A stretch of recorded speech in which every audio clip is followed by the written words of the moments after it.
하나님의 언약의 말씀으로 받아서 내 마음에 신비해지게 하여 주옵소서. 선포되는 말씀에 굴복당하게 하시고 선포되는 말씀이 내 삶을 주관케 하시고 이끌고 나가게 하여 주옵소서. 이 시간 주의 성령이 강하게 역사하시고 운행하시고 기름 부어주시고 일하실 절정의 시간이 되게 하여 주옵소서. 땅의 시간과 하늘의 시간이 공존하게 하시고 땅의 사건과 반드시 하늘의 사건이 동시에 일어나게 하여 주옵소서. 이 세상과 하나님 나라를 앞당겨서 이 세상과 하나님 나라를 동시에 살아갈 수 있도록 축복하시고 역사하여 주옵소서. 더 나아가 사모하는 영혼을 만족해 하시며 졸은 영혼에게 좋은 것으로 채워지며 약속하신 시편 107편 9절 말씀이 이루어지게 하여 주옵소서. 우리의 예배를 받아 주옵소서. 예수님의 이름으로 기도합니다. 아멘. 할렐루야. 반갑습니다. 우리 서로 다 같이 인사하겠습니다. 주님이 자리에 계십니다. 다시 한번 하겠습니다. 오늘 좋은 일이 일어납니다. 제가 왜 똑같은 인사를 계속 하냐면 여러분들이 예배에 참석할 때 기대치를 갖고 참석을 해야 돼요. 그래서 우리가 입으로 시인하는 게 그만큼 중요하다고 말씀하고 있어요. 로마서 10장 9절의 10절 말씀을 보면 만일 내 입으로 예수로 주로 시인하며 하나님께 죽은 자 가운데 살리신 것을 내 마음에 믿으면 구원을 얻으리니 사람이 마음으로 믿어 의에 이르고 입술로 시인하여 구원에 이른다고 말씀하고 있어요. 그래서 우리가 매일매일 예배를 드리는데 무슨 하나님이 오늘 역사하실까 이렇게 생각할지 몰라도 하나님이 지금도 예배자들을 찾고 계신다는 거예요. 그 예수님 당시에 보면 어느 일정 부분에 있는 사람들만 예루살렘 성전에 가서 이제 예배를 드렸는데 우리 주님께서 예배의 민주화를 시키면서 사마리아 여인에게 찾아가서 여러분들이 잘 알고 있는 요한복음 4장 23절에서 24절 말씀을 하셨어요. 하나님께 참으로 예배하는 자들은 신령과 진정으로 예배할 때가 오나니 지금이 곧 그때라. 아버지께서는 자기에게 예배하는 자들을 찾으시느니라. 하나님은 영이시니 예배하는 자가 신령과 진정으로 예배를 드려야 된다고 말씀하셨어요.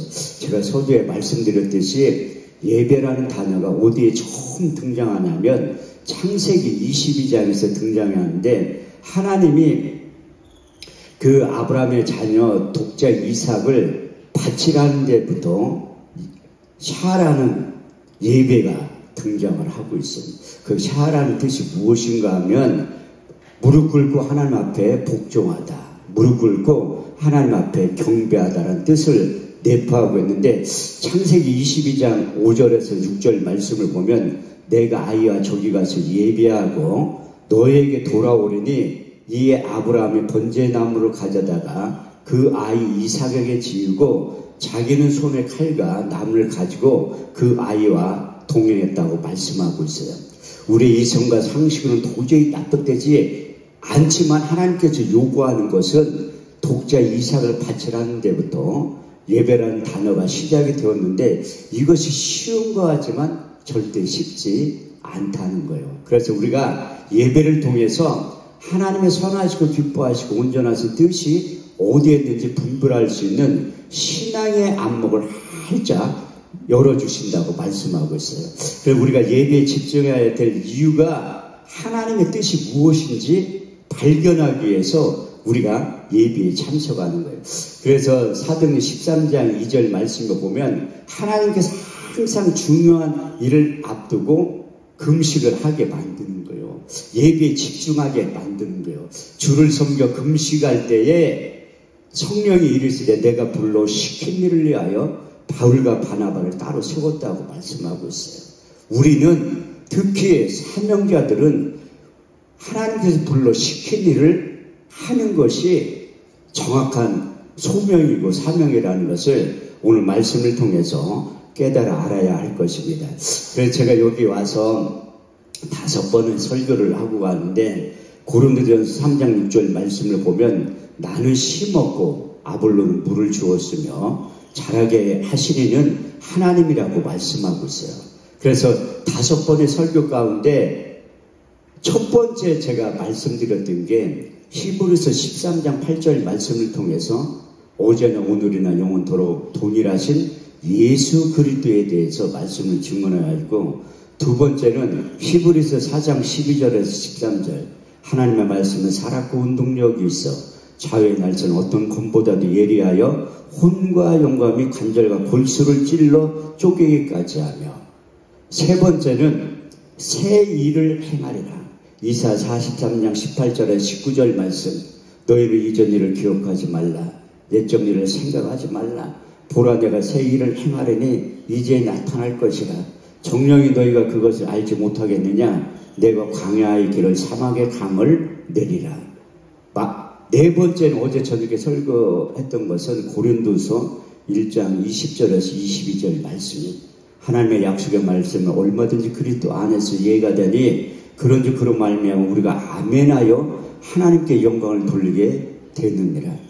우리를 너희와 함께 그리스도 안에서 견고케 하시고 우리에게 기름을 부으시는 하나님이시니 저가 또한 인치시고 성령을 보증으로 우리 마음에 주셨느니라. 오늘 마지막 5번째 시간에 예배라는, 사도 바울이 매일매일 예배에 집중했기 때문에 로마서 12장 1절에 2절 말씀을 기록한 거예요. 그러므로 형제들아 내가 하나님의 모든 자비하심으로 너희를 권하노니 너희 몸을 하나님이 기뻐하시는 거룩한 산제사로 드려라. 이는 너희 들을 영적 예배니라. 너희는 이 세대를 본받지 말고 오직 마음을 새롭게 함으로 변화를 받아 하나님의 선하시고 기뻐하시고 온전하신 뜻이 어디에 있는지 분별할 수 있는 신앙의 한번 활짝 열어주신다고 말씀하고 있어요. 제가 33년 전에 처음 신학교 다닐 때 한월산 기도원을 방문하고, 제가 세상 가운데서 타락했다가 회개하고 돌아왔을 때 20년 전에 이 한월산 기도원을 택한 데는 하나님의 놀라운 경륜의 신비가 담겨져 있어요. 그래서 제가 33년 전에 신학교 다닐 때 여기 올 때 하나님께서 저에게 유교의 신비에 새겨주신 3가지의 말씀이 있어요. 한월산 기도원은 이런 기도원이다 이렇게 가르쳤는데, 첫 번째 말씀이 역다 6장 20절 말씀입니다. 주께 전에 말씀하시기를 내 이름을 거기에 두리라 하신 곳 이곳을 향하여 주의 눈이 주야를 보옵시며 종들이 이곳을 향하여 비는 기도를 들어 응답하신다고 말씀하죠. 두 번째 이사야 56장 7절 말씀을 보면 내가 그를 나의 성산으로 인도하여 기도하는 내 집에서 그들을 기쁘게 할 것이며 그들의 번제의 희생은 나의 단에 기꺼이 받게 되리니 내 집은 만민이 기도하는 집이라 일컬음을 얻게 될 것이라. 마지막 역대하 7장 15절에서 16절 말씀을 보면 내가 이전을 택하고 거룩하게 하여 내 이름을 영영히 거기 두리라 하였느니라. 내 눈과 마음이 항상 여기에 있느니라. 할렐루야. 이렇듯이 그 3가지의 약속의 말씀이 떠나지 않았기 때문에 제가 우리나라에 그렇게 수없이 많은 기도원 가운데 회개하러 왔을 때 이 전을 택한 거예요. 그래서 예배 자리에 못 들어왔지만 그래도 하나님이 나를 사랑했기 때문에 저 위에 기도통에 전을 끌고 와서 꼬꾸라지게 만든 거예요. 그래서 그 새벽 예배에 참석하면서 세우신 강사 목사님들을 통해서 은혜를 많이 받은 거예요. 그래서 내가 앞으로 살아갈 될 일들에 대해서 그 세우신 강사 목사님을 통하여 은혜를 많이 받은 거예요. 그때 제가 돌아가면서 하나님 나 저 자리에서 한 번만 설교하게 해주세요. 이렇게 기도했다니까요. 근데 오늘 딱 6번째 설교하는 거예요. 그래서 하나님의 여러분들의 기도가 예배에 참석해서 너희 말에 대해 귀에 들린 대로 행해 주시면 약속하신 민수기 14장 28절 말씀이 저에게만 해당되는 말씀이 아니라 여러분들에게 해당되는 말씀이라고 기억하시고 기도에 집중하셔야 돼요. 근데 제가 고등학교 2학년 때 전도에 밀어난 것으로 수요일날 저녁 때부터 이제 교회에 참석하게 됐는데, 그때 성경을 읽다 보니까 마태복음 6장 8절 말씀을 읽으니까 너희가 구하기 전에 있어야 될 것을 하나님께서 아신다는 거예요. 내가 구하기 전에 있어야 할 것을 하나님이 아시는데 왜 안 줄까? 이게 의문이 생기더라고요. 저도 딸을 키우고 있지만 하나님이 어렸을 때는 이렇게 보고 있다가 필요한 게 있으면 다 공급해 주잖아요. 그런데 성인이 돼서는 달라고 할 때만 준다니까요. 제가 딸 얘기를 해서 죄송한데 우리 딸이 굉장히 무뚝뚝해요. 근데 가끔 가다 저에게 전화를 할 때가 있어요. 왜냐하면 돈 필요할 때만 전화를 해. 자기도 직장 생활하면서 돈을 버는데도 아빠 다정하게 부르면 뭔가 수상해. 근데 자연스럽게 저에게 돈을 요구할 수 있는 권리가 있는 사람은 우리 딸밖에 없어요. 우리 옆집 사는 아가씨가 아무리 이뻐도 나하고 상관없으니까 돈을 달라고 해도 안 준다니까요. 이게 기도의 원리예요. 여러분들이 하나님을 아버지라 생각하면 당당히 요구할 수 있는 권리가 있다니까요. 우리 주님께서 너희가 무엇이든 내 이름으로 구하면 시행한다고 약속하셨잖아요. 내가 무엇이든 아버지께 구하면 내 이름으로 준다는 거예요. 자기 이름의 명예를 걸고 구하라는 거예요. 그러면 주신다고. 저는 마태복음 7장 7절에서 11절 말씀을 상당히 좋아하는 거예요. 그게 기도의 원리잖아요. 구하라 그리하면 너에게 주실 것이요. 찾으라 그러면 너에게 찾을 것이요. 문을 두드리라 그러면 너에게 열릴 것이라. 구하는 이가 얻을 것이요. 찾는 이가 찾을 것이요. 문을 두드리는 이에게 열릴 것이라. 너희 중에 누가 아들이 떡을 달라 하면 돌을 주며 생선을 달라 하면 뱀을 줄 사람이 있겠느냐. 너희가 악할지라도 좋은 것으로 자식에게 줄 줄 알거든 하물며 너희 아버지께서 구하는 자에게 좋은 것으로 주시지 않겠느냐. 그래서 제가 이 약속의 말씀을 붙잡고 하나님 앞에 기도할 때 자연스럽게 달라고 하는 거예요. 근데 이 기도의 비밀이 제가 구약 성경을 읽다 보니까 에스겔서 36장 37절 말씀을 보면 구해야지 준다는 거예요. 구하지 않으면 안 준다는 거예요. 그래도 이스라엘 족속이 이렇게 이루어지기를 내게 구하여야 할지니라. 안 구하면 안 준다니까요. 어렸을 때는 부모가 이렇게 보고 있다 다 이렇게 주지만 성인이 돼서 장성한 다음에는 하나님이 오래 보고 있어도 안 줘요. 너희 말이 내 귀에 들린 대로 행해주신다고 약속했잖아요. 그래도 이스라엘 족속이 내게 구하여야 주신다는 거야. 그런데 여러분들 구해도 왜 응답이 없냐? 빨리 포기하세요. 응답이 없는 거는. 이게 응답 없는 것도 하나님의 응답이라니까요. 왜? 된다 안 된다 좀 기다려라. 그게 기도 응답 세 가지 원리인데 여러분들이 응답이 안 되면 진짜 이게 내가 기다려야 되는 건지 안 된다는 건지 여러분들이 잘 분별해야 되는데 그것도 우리가 예배를 통해서 깨닫게 되는 거예요. 저도 성경에 대해서 관심이 많지만 이거 전체를 다 모르잖아요. 제가 신학교 다닐 때 요한계시록을 강의하신 김철선 교수님 계시는데 평생을 요한계시록만 이렇게 연구했는데 두 학기 마지막 종강 시간에 이런 말씀을 하시더래요. 나는 평생 요한계시를 연구했지만 아무것도 모른다고. 그게 정답이라는 거예요.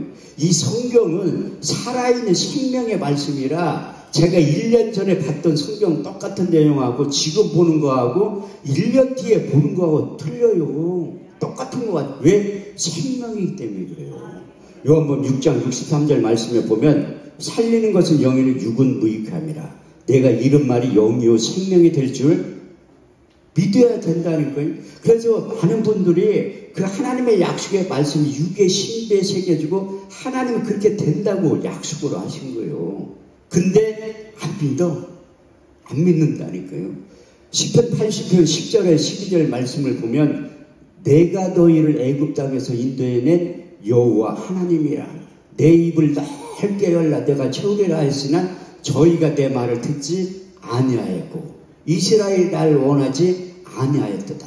그러므로 강팍한 대로 버려도 임의대로 살게 하는 거예요. 하나님이 우리를 자식이라고 생각하지만 그래 말씀을 주고 너희가 이런 말씀이 너에게 임하면 그대로 될 것이다. 하나님께서 그 언약의 메시지를 주는데도 나하고 상관이 없다고 하는 거예요.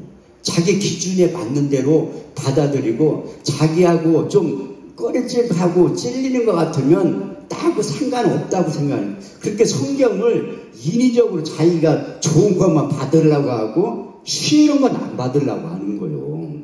저도 예배를 많이 드리는 목사 중에 한 사람이잖아요. 설교도 많이 하지만 남의 설교도 많이 듣는다니까요. 왜냐하면 내 영이 살아나는 방법은 말씀을 많이 드려야 돼요. 근데 저도 그 예배 자리에 앉을 때는 데살로니가 2장 13절 말씀이 근거해서 자리에 앉아 있는 거예요. 우리가 하나님의 말씀을 받을 때에 사람의 말 받지 아니하고 하나님의 말씀을 받으니 진실로 그러하다. 이 말씀이 또한 믿는 자 속에서 역사하느니라. 할렐루야. 이렇듯이 우리가 사람의 말을 받아봤자 아무런 의미도 없다니까요. 저도 여기에서 5번 설교를 하고 하지만 제가 개인적으로 보면 실력도 없고 능력도 없어요. 그렇지만 제 입을 통해서 선포되는 말씀은 능력이 있다는 거예요. 왜냐하면 하나님이기 때문에 그런 거예요. 말씀이 하나님이라니까요. 요한복음 1장 1절에 보면 태초에 말씀이 계시니라. 이 말씀이 하나님과 함께 계셨으니 이 말씀이 곧 하나님이라고 말씀하고 있잖아요. 그래서 여러분들 하나님의 말씀을 잘 들어야지 믿음이 생성이 되는 거예요. 믿음 생성 원리가 무엇인가 하면 요한일서 1장 1절에 2절 말씀에 보면 태초에 생명의 말씀에 관한 우리가 귀로 들은 바요. 우리가 먼저 귀로 듣게 된다니까요. 우리가 귀로 듣고 믿음이 생성이 돼야지만 안목이 열려서 보게 되는 거예요. 우리가 보야지 주목하고 손으로 만질 수 있게 된다니까요. 그래서 우리가 하나님의 말씀을 처음에 머리에 저장하는 거예요. 이게 가슴으로 내려오는데 평생 가도 안 내려오는 사람들도 있어. 그런데 이 가슴까지 내려온 다음에 손과 발로 움직인다니까요.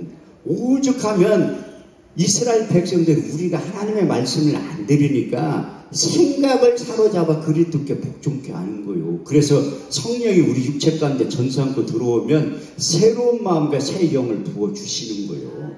저도 회개하고 돌아와서 교회를 개척할 때 제가 이게 웃기는 소리가 아니라는 거예요. 저도 내 나름대로 인물되지 실력되지 능력되지 착각 속에 살았었다니까요. 이사야 55장 8절에 9절 말씀이 그냥 써놓은 게 아니에요. 내 생각은 너희 생각과 다르며 내 길은 너희 길과 달라서 하늘의 땅보다 높은 같이 내 생각은 너희 생각보다 높으며 내 길은 너희 길보다 높다고 말씀하고 있습니다.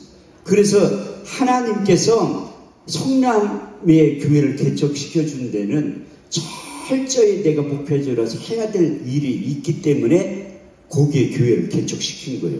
근데 우리 교회에 한 달에 한 번씩 쌀 20kg를 사다 주는 목사님이 계셨어요.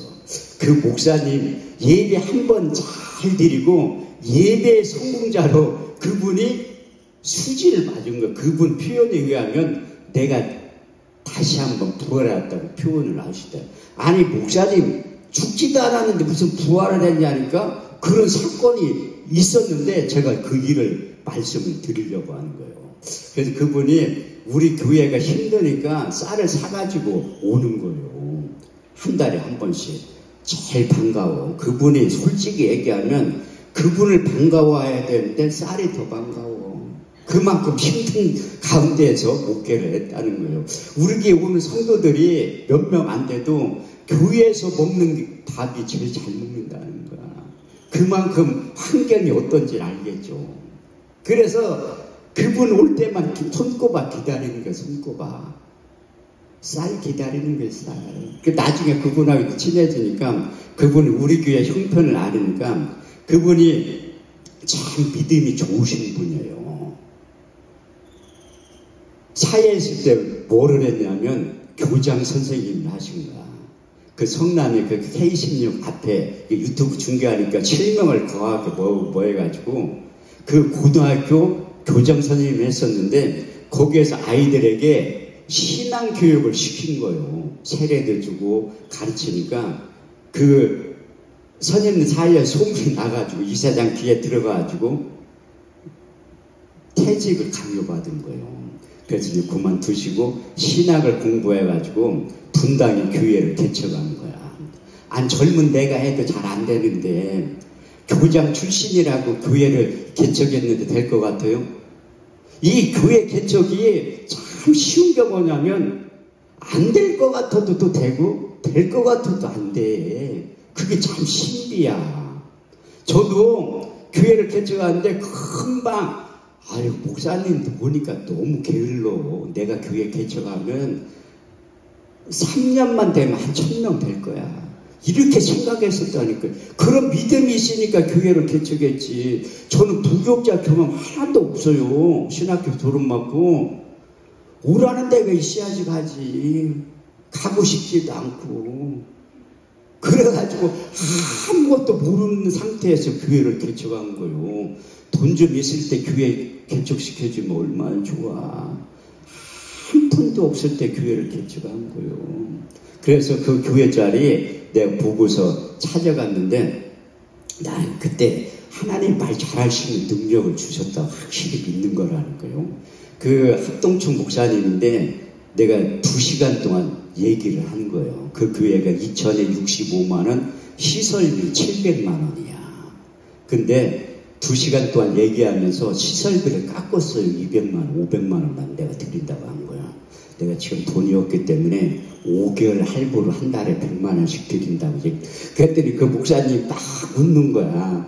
보증금 2천만 원 어떻게 마련할 거냐 물어보니까 그분이 물어보더라고요. 돈은 내가 50만 원 있는 거 다 헌금한 거예요. 내가 기도원 가서 여기 하늘산 기도원 가서 은혜를 받았잖아.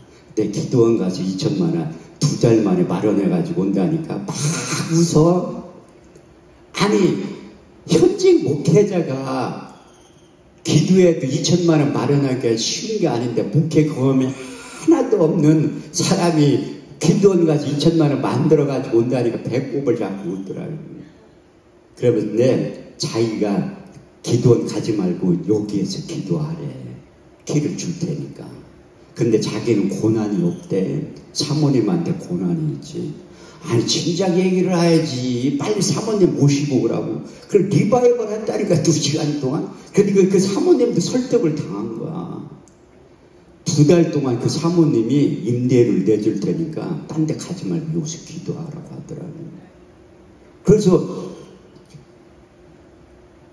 응답을 받고 그분들이 키를 받고 내려가는데 어떤 할머니가 올라오더라고요. 그러면서 후임자로 오시는 목사님이나 물어보더라고요. 나 목사 아니라고. 그럼 뭐냐? 아니 전도사인데 우리 순복음교단은 이 강도사 제도가 없어요. 전도사 아니면 목사지. 그래서 내가 이 후임자로 올 거라고 하니까 내일부터 새벽 예배 드려요 물어보더라고. 올돌결을 예의했다니까요. 지금도 난 새벽 예배 드리는 것도 너무 힘들어. 이거 누가 만들어가지고 이렇게 나를 힘들게 하나. 이렇게 지금도 생각하는 목사 중에 한 사람이라니까요. 근데 제가 그때 분당 정자동 살았는데 그 태평사동까지 가려면 25분 걸려요. 근데 우리 집사람이라도 일찍 일어나야지. 아니 새벽 2시에 자는데 4시에 일어나려면 얼마나 힘든데. 그런데 할 수 없이 가는 거예요. 그 할머니 혼자 때문에. 그 하나님 훈련시키는 것도 여러 가지라니까요. 내가 그 할머니 때문에 새벽 예배를 시작한 사람이라니까요. 여러분들이 저보다 믿음이 훨씬 좋은 분들이야. 나는 지금도 새벽 예배 강사로 오니까 여기 하지. 우리 교회 건물주 권사님이 5층에 사는데 목사님 그렇게 힘들면 나 안 나올게요. 그런 얘기를 하신다니까요. 내가 얼마나 힘들어하면. 그런데도 새벽에 못하면 저녁 때 하잖아요. 저녁 때 매일 기도해요. 아니 그거라도 해야지 하나님이 기뻐하지. 저녁 기도해도 안 하고 새벽 기도 안 하면 악하고 게으른 종이라고 하나님이 책망하시잖아요. 그래가지고 저녁 기도회는 하는데 그 할머니를 놓고 기도하고 또 제가 설교를 못하잖아요.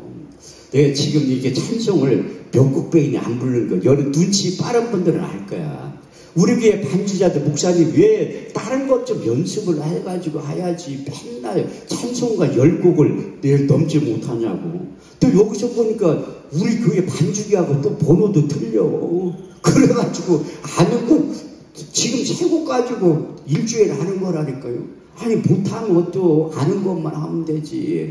제가 수동기도원에 처음으로 그 진행위원장으로 연합집회를 하는데 그 찬양 인도자가 늦게 온 거예요. 그래가지고 얼떨결에 내가 아무도 없어서 찬양 인도를 했는데 반주자가 뒤로 넘어갈 뻔했어. 음정 박자 다 틀리고. 어떤 분이 내가 그거 예배 끝나고 통성기도 하다 보니까 눈 떠 보니까 앞에 봉투가 있더라고요. 누가 헌금을 해준 거예요. 음정 박자 다 틀리는데도 30분 동안 찬송 인도하는 거에 은혜를 받았다는 거 써놨더라고요.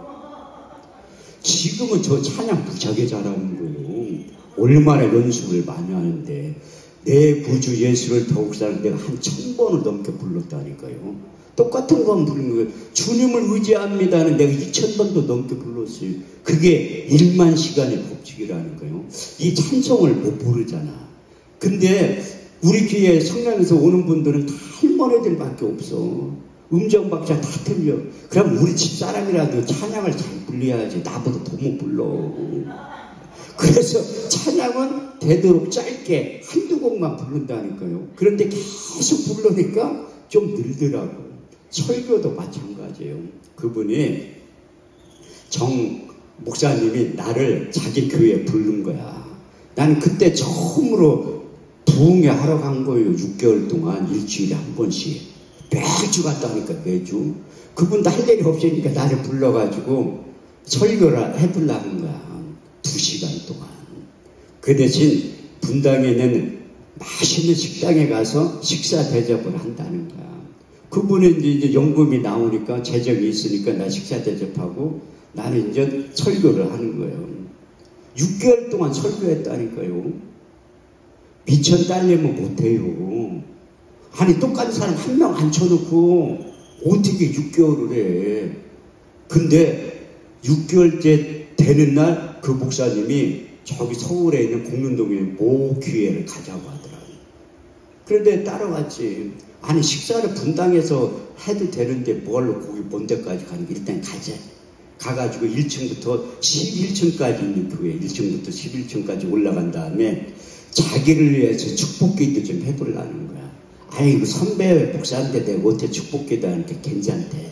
그래서 간절히 축복기도 해주니까 한 목사도 이런 교회 해보고 싶지? 아니 당연히 해보고 싶지. 남자들은 거룩한 욕심이 있는데 큰 교회 해보고 싶지. 저는 처음에 교회를 개척할 때 나는 10만 명 목회자 될 줄 알았어요. 그런데 요즘은 100명 목회하는 목사님만 봐도 할아버지야. 그만큼 부흥이 어렵다는 건 힘들고. 근데 그 목사님 하시는 얘기가 자기가 교장 한 번 했었는데 또 원소를 냈다는 거야. 그래서 6개월 동안 예배 드리는데 하나님께서 자기의 응답 될 가망성이 구름이 조금 떴다는 거야. 그런데 그 고등학교에 교장 그 지원하는 사람들이 박사학위 가진 사람들도 많이 있다는 거야.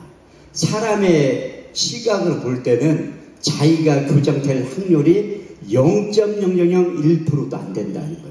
그런데 예배를 드리잖아. 그래서 믿음이 생성이 됐다는 거예요.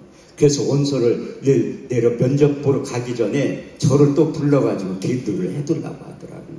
그래서 간절히 기도해줬는데 연락이 없어. 아유, 나 떨어졌구나. 그렇게 생각하는데 며칠 있다 연락이 온 거예요. 한 목사 다 부활했대. 아이고 목사님 죽지도 않았는데 무슨 부활했냐고 했더니 그게 나 교장 됐어. 이게 한 번 한 사람도 2번 되는 거 힘들어. 그분도 연세도 있고 하는데 근데 그분이 목사이기 때문에 됐다는 거예요. 교장이. 그 학교가 이사장님이 목사님이에요. 그래가지고 수없이 많은 지원자들 중에서 목사 안수 받은 사람은 그분밖에 없기 때문에 그분을 합격시켰다는 거예요. 그래서 뭐 고등학교 9대 교장으로 취임이 된 거예요. 그래서 하나님이 제가 어제도 설교할 때 새 일을 하게 만든다고 했잖아요. 그래서 여러분들이 예배에 집중하면 내려가면 그 목사님이 새 일이 기다렸던 것처럼 여러분들에게 새 일이 기다리고 있다니까요. 그래서 저도 항상 이 설교자의 입장에 있으면서도 제가 은혜를 받는 거예요. 우리 비서 전도사님 알 거야. 내가 설교 끝나면 녹음한 걸 항상 들어요. 저희 10번 이상 듣는다니까요. 많은 분들이 제가 설교 준비를 안 하는 줄 알아요. 제 주변에 있는 목사님들도 원고 없이 이렇게 설교하는 거 보면 설교 준비를 안 한다고 생각, 누구보다도 많이 해요. 왜? 강사는 최선을 다해서 준비해서 이 자리에 서는 거예요. 저는 선배 목사님이 한 얘기가 있어요. 강사는 교회에서 설교할 때 맞추면 내가 이게 마지막 설교라고 해야 된다는 거야. 그 할아버지 목사님이 평생을 목회하신 분이 결론이 마지막이라고 생각하고 설교를 해야지 은혜가 된다는 거예요. 그래서 저도 최선을 다해서 설교를 하는 거예요. 근데 제가 수요일날 올 때 너무 힘들더라고요. 여기 올 때. 왜냐하면 월요일날 화요일날 부산에서 집회를 하다 말고 밤 11시에 온 거예요. 6시간 걸려가지고. 비도 오지 한쪽 눈은 보이지도 않지. 천천히 온 거예요. 얼마나 힘들겠어요. 근데 이게 내일 같으면 안 오지. 몸이 아프고 피곤하고 눈이 안 보이니까 못 온다고 할 수도 있잖아요. 연기도 하죠. 그런데 이것은 내가 싫어도 좋아도 해야 돼요. 하나님의 일이라. 내일 같으면 안 해도 되잖아. 근데 제가 제일 싫어하는 사람이 강사로 온다고 설교 펑크 내는 사람이에요. 그런 목사님들은 다시는 안 불러. 이것도 하나님의 약속이라니까요. 내가 죽어도 가는 거예요. 제가 양평기도원에서 내 집회할 때는 주일날 저녁에 와서 금요일날 저녁 예배까지는 20번 예배들은 한 번도 안 빠진다니까요. 힘들면 제가 이 임플란트 치료받을 때 못 먹으니까 걸을 힘도 없었어요. 그러면 나를 업어서 예배 자리에 데려다 놓으라고 하는 거예요. 그럼 예배 드리면 또 힘이 생겨. 제가 아침에 일어나면 우왕청심한 그 물청심한 하나 먹고서 시작한다니. 걸을 힘이 없으니까. 근데 여기 올 때도 그렇게 피곤한 상태에서 온 거예요. 근데 제가 여기서 간증하는데 이게 보이기 시작한 거예요. 왼쪽 눈이. 여러분 놀라지도 않아. 나하고 상관이. 이게 남 암병 걸린 것보다 내 감기가 더 아픈 거예요. 제가 여러분들에 얘기했잖아요. 내 예배에 집중하면 하나님 나 여기 내려가기 전에 이제 내려가야 되지. 그런데 이게 보이기 시작한다니까요. 이게 하나님의 은혜예요. 그래서 예배 한 번만 잘 드려도 하나님께서 역사한다니까요. 그래서 저는 여기 와서 기도한 거 하나님 나 눈 좀 고쳐주세요. 이 눈 좀 고쳐 이 기도만 했다니까요. 원래 강사가 여러분들을 위해서 기도해 줘야 되는데 내가 급하잖아요. 계속해서 집회가 이어져 있는데 이렇게 하고 운전을 하니까 너무 피곤한 거예요. 이게 그냥은 가는데 주차하기가 힘들어. 잘 안 보이니까. 근데 하나님이 이거 보이게 만든다니까. 너희 말이 내 귀에 들린 대로 행해 주시는 거예요. 그래서 야 여기 하늘산 기도원이 하나님이 역사하는 기도원이 많구나.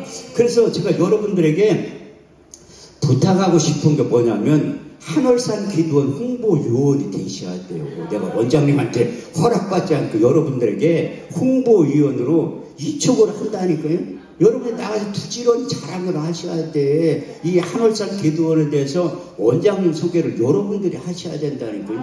말세에는 좋은 담임 목사님 만나는 것도 복이지만 좋은 기도원 만나는 것도 복이에요. 제가 왜 기도원을 하기 시작했냐면 6년 전에 하게 됐는데 어떤 분이 제가 모 기도원에 가서 집회를 하는데 자기 하시원을 하더라고요. 자기 교회에서 방언 은사를 받았는데 방언 기도를 막 하니까 교회에 나오지 말라고 했대요. 목사님이. 그래가지고 기도처를 찾는데 다른 교회에 가니까 싫어한대. 자기 교회 성도가 아닌데 기도한다. 그래가지고 내가 그 소리를 듣고 조그마한 애도 기도원을 해야 되겠다. 그래서 기도원을 하기 시작한 거라니까요. 근데 실제로 이 영적인 부정자들이 있어요. 교회에 적응 못하는 분들이 오더라고.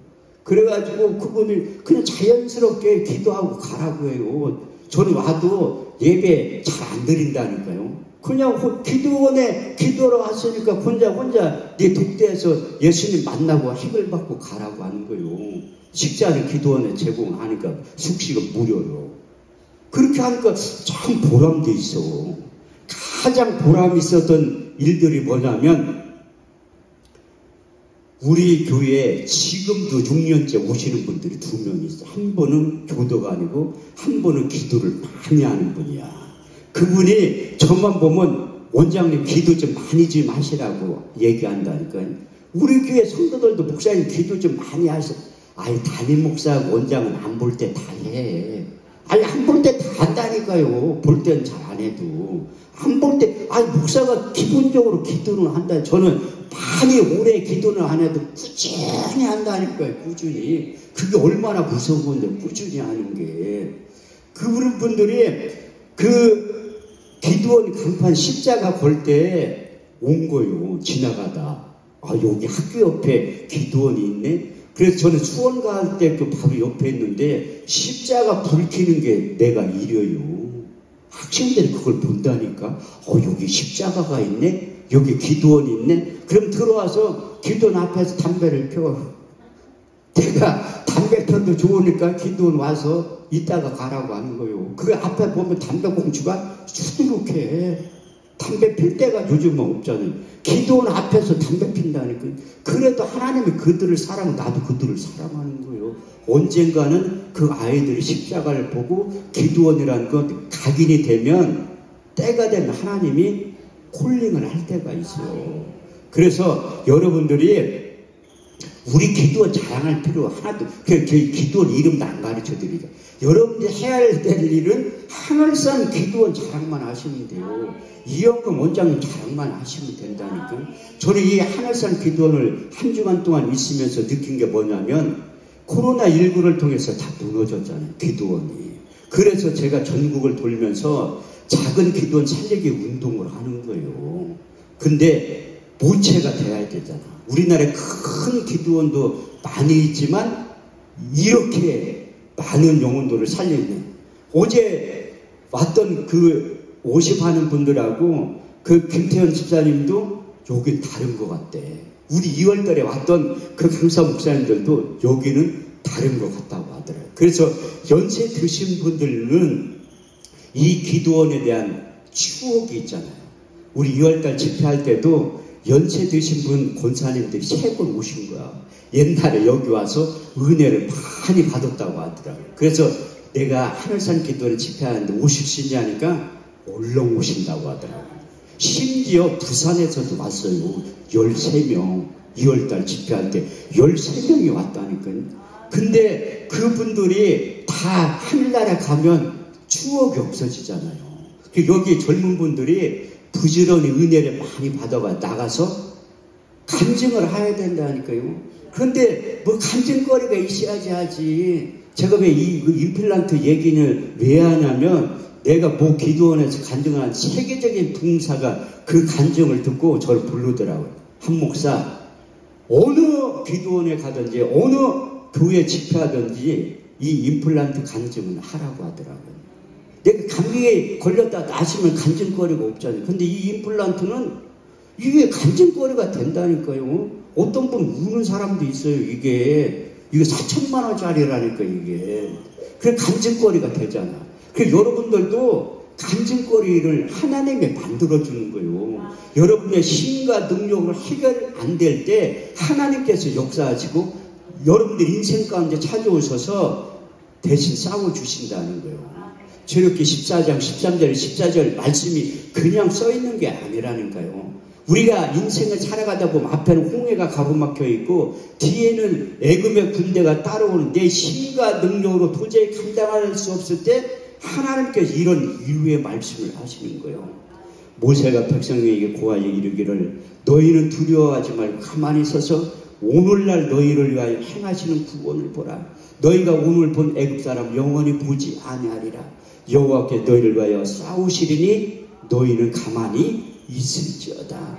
그것은 이스라엘 백성들에게 해당되는 게 아니라 우리에게 해당되는 말씀이에요. 저도 내 힘과 능력으로 도저히 감당할 때 기도하고 하나님 앞에 맡기는 거예요. 베드로전서 5장 7절 말씀을 보면 너희 염려를 주께 맡겨라. 그리하면 너희를 도와주신다고 말씀하고 있어요. 저는 빌립보서 4장 6절 7절 말씀 상당히 좋아요.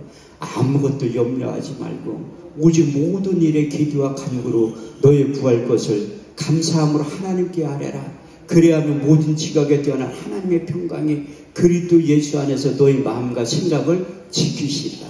우리가 기도하면 문제가 커 보이잖아요. 기도하기 전에는.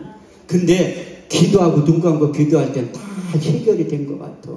눈 뜨면 현실은 똑같아. 눈 감고 기도하면 다 될 것 같아. 눈 뜨면 현실은 똑같다. 근데 기도하면 믿음이 생성이 돼가지고 이 태산 같은 문제가 요만하게 보이는 거예요. 만만하게 보이면 하나님은 그것을 해결할 수 있는 능력도 우리에게 주는 거예요. 그래서 사도 바울이 예배에 매일매일 들여가지고 전도 여행을 갈 때마다 기도처를 찾는 거예요. 그래서 기도처를 찾아가지고 빌보 지역에 갔을 때 자주장사 루디아도 만난 거라는 거예요. 우리가 기본기에 충실해야지 하나님께 돕는 자를 붙여주는 거예요. 그래서 사도 바울도 그의 평생의 사역 가운데 왜 고난이 없겠어요? 엄청나게 많지. 근데 그가 고린도서 4장 8절에 9절 말씀을 통해서 이렇게 간증을 해요. 우리가 사방으로 우겨싸움을 쌓아도 쌓이지 아니하고 답답한 일을 당하여 낙심하지 아니하고 핍박을 받아도 버림받지 아니하고 꼬꾸름을 당하여도 망하지 아니하리라. 그래서 인생 가운데 그런 일들이 일어나도 하나님이 도와주신다는 거예요. 그래서 더 나아가 자기는 평생을 이런 인생 삶을 용기했다고 또 한 번 간증하고 있는데 저도 이런 삶이 되게 원하고 기도하는 이유가 무엇인가 하면 고린도서 6장 9절에 10절 말씀을 보면 무명한 자 같으나 유명한 자요 죽은 자 같으나 보라 우리가 살고 징계를 받은 자 같으나 우리가 죽임을 당하지 아니하고 근심하는 자 같으나 항상 기뻐하고 아무것도 없는 자 같으나 많은 사람들을 부유케 하고 가난한 자 같으나 모든 것을 소유한 자로 하나님이 만들어줬다는 거예요. 저도 그런 인생을 살려고 하는데 사도 바울이 그런 인생을 살기 위해서는 두 가지가 충족이 돼야 된다는 거예요. 그래서 사도 바울이 13권의 서신서를 썼지만 그의 영적인 아들 디모데에게 마지막 유언과도 같은 말씀 두 가지를 하는데 저도 평생에 이 말씀을 붙잡고 목회를 20년 동안 한 거예요. 디모데후서 2장 4절에서 5절 말씀을 보면 군사로 다니는 자는 자기 생활에 얽매이는 자가 없나니 이는 군사로 모집한 자를 기쁘게 하려 하심이니라. 경계하는 자가 법대로 경계하지 않으면 생명의 면류관을 얻지 못하게 될 것이라. 그래서 우리가 경계하는 자가 법대로 해야지 편법을 쓰면 빨리 지름길로 가는 것 같지만 아니라니까요. 그래서 시편 127편 1절 말씀에 여호와께 성을 세우지 아니하시면 세우는 자의 수고가 헛되며 여호와께 성을 지키지 아니하시면 파수꾼의 경성함이 허사라고 말씀하고 있어요. 그래서 하나님이 원하는 대로 성경의 말씀대로 우리가 경기를 해야지 이 생명의 면류관을 얻는 거지 편법을 써서 다른 길로 가면 하나님하고 아무런 상관이 없는 거예요. 두 번째 말씀이 바울이 디모데에게 권면하는 너희 이런 말씀을 붙잡고 목회하라고 한 거예요. 디모데후서 2장 15절 말씀을 보면 내가 진리의 말씀을 옳게 분별하여 부끄러울 것이 없는 일꾼이 되어 인정된 자로 너희 몸을 하나님께 드리기를 힘쓰라는 거예요. 그래서 저도 이 말씀에 충격을 받아가지고 바울이 걸어갔던 그 길을 걸어가려고 하는 거예요. 그래서 잠언 25장 13절 말씀을 보면 내가 남은 생에 하나님의 속을 시원케 드려야 되겠다. 그런 작정을 한 거라는 거예요. 충성된 사자는 자기를 보내신 이에게 마치 추수하는 날의 얼음 냉수 같아서 능히 그 주인의 마음을 시원케 하느니라. 그래서 여러분들도 내려가시면 담임 목사님 속을 시원케 해드려야 된다는 거예요. 아니 눈에 안 보이는 하나님의 속을 시원케 해드린다고 말하는 분들이 눈에 보이는 담임 목사 속을 썩여. 아니 눈에 보이는 담임 목사님부터 말 잘 드려야 된다는 거예요. 주 안에서 맹목적으로 잘 들으라는 게 아니라 주 안에서 잘 들으라는 거예요. 그래서 여러분들이 내려가서 담임 목사님들의 속을 시원케 해드리고 하나님의 속을 시원케 해드려야 돼요. 여기에 있는 교육자들은 원장님 속을 시원케 해드려야 된다는 건 우리가 이해되지 않고 납득되지 않는다 할지라도 주 여호와께 자기의 비밀을 그 중 선지자에 밝히지 아니하고는 결코 행하심이 없다고 말씀하고 있어요. 그래서 우리 교회 성도들도 내 말 안 들을 것 같으면 나가라고 해요. 왜냐하면 제가 그렇게 살려고 몸부림치는 목사 중에 한 사람이기 때문에 그래요. 그래서 말과 행실이 겸비가 돼야지 머리로는 다 알지 가슴으로 안 내려와서 그런다는 거예요. 그래서 이게 손과 발 행동으로 옮기는 게 그렇게 결코 쉬운 게 아니에요. 그래서 하나님이 여러분들의 예배의 자리에 부르신 것은 이 세대를 본받지 말고 오직 마음을 새롭게 하나 변화를 받아 하나님의 선하시고 기뻐하시고 온전하신 뜻이 어디에 있는지 우리가 알고 그 약속의 말씀으로 믿음으로 순종하며 나갈 때 반드시 승리하게 된다고 성경은 말씀하고 있어요. 제가 이 한 주간 가장 행복했던 주간 같아요. 이 기도원에서 배려해 주시고 특히